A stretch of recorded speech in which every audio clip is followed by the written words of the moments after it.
क्या आपने कभी सोचा है दोस्तों, जब हम बैंक में पैसे रखते हैं तो बैंक हमें इंटरेस्ट क्यों देता है और बैंक को क्या फायदा होता है? आज इसी सवाल का आसान जवाब जानेंगे।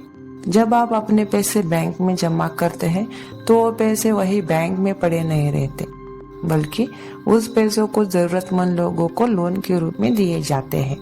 जैसे कि किसी को घर खरीदने के लिए, बिजनेस शुरू करने के लिए या किसी को एजुकेशन के लिए दिए जाते हैं। यानी बैंक अपना पैसा आगे सर्कुलेट करता है। जब बैंक किसी को लोन देता है तो वो उस लोन पर इंटरेस्ट वसूलता है। अब समझ लीजिए, बैंक ने 10 लाख का लोन 10% इंटरेस्ट पर दिया, मतलब बैंक को उससे हर साल 1 लाख का फायदा होगा। ऐसे ही बैंक उस 1 लाख में से थोड़ा हिस्सा आपको देता है, क्योंकि आपने ही वो पैसा बैंक को डिपॉजिट किया था।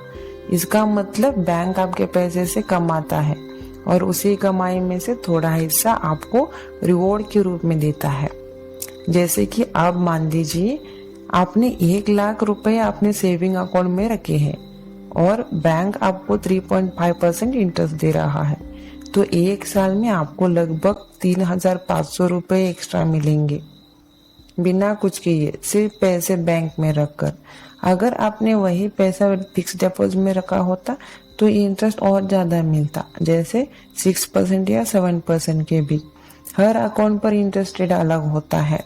सेविंग अकाउंट पर 3% से 4% के बीच, फिक्स डिपॉजिट पर 5% से 7% के बीच, रिकरिंग डिपॉजिट यानी आरडी पर भी लगभग इतना ही इंटरेस्ट रेट होता है। लेकिन हर बैंक में थोड़ा अलग इंटरेस्ट रेट होता है, इसलिए अकाउंट खोलने से पहले चेक करना जरूरी है।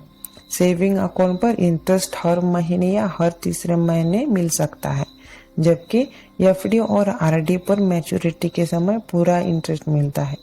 यानी जितना ज्यादा समय पैसे आप बैंक में रखोगे उतना ज्यादा रिटर्न मिलेगा। तो अब आपने समझ लिया कि बैंक हमें इंटरेस्ट क्यों देता है, क्योंकि हमारा पैसा बैंक दूसरों को लोन पर देकर कमाई करता है और उस कमाई में से थोड़ा हिस्सा हमें देता है। अगर आपको ये कॉन्सेप्ट क्लियर लगा तो लाइक करें और कमेंट में बताइए अगला वीडियो किस टॉपिक पर चाहिए, और सब्सक्राइब जरूर कीजिए ताकि वीडियो मिस कर सके।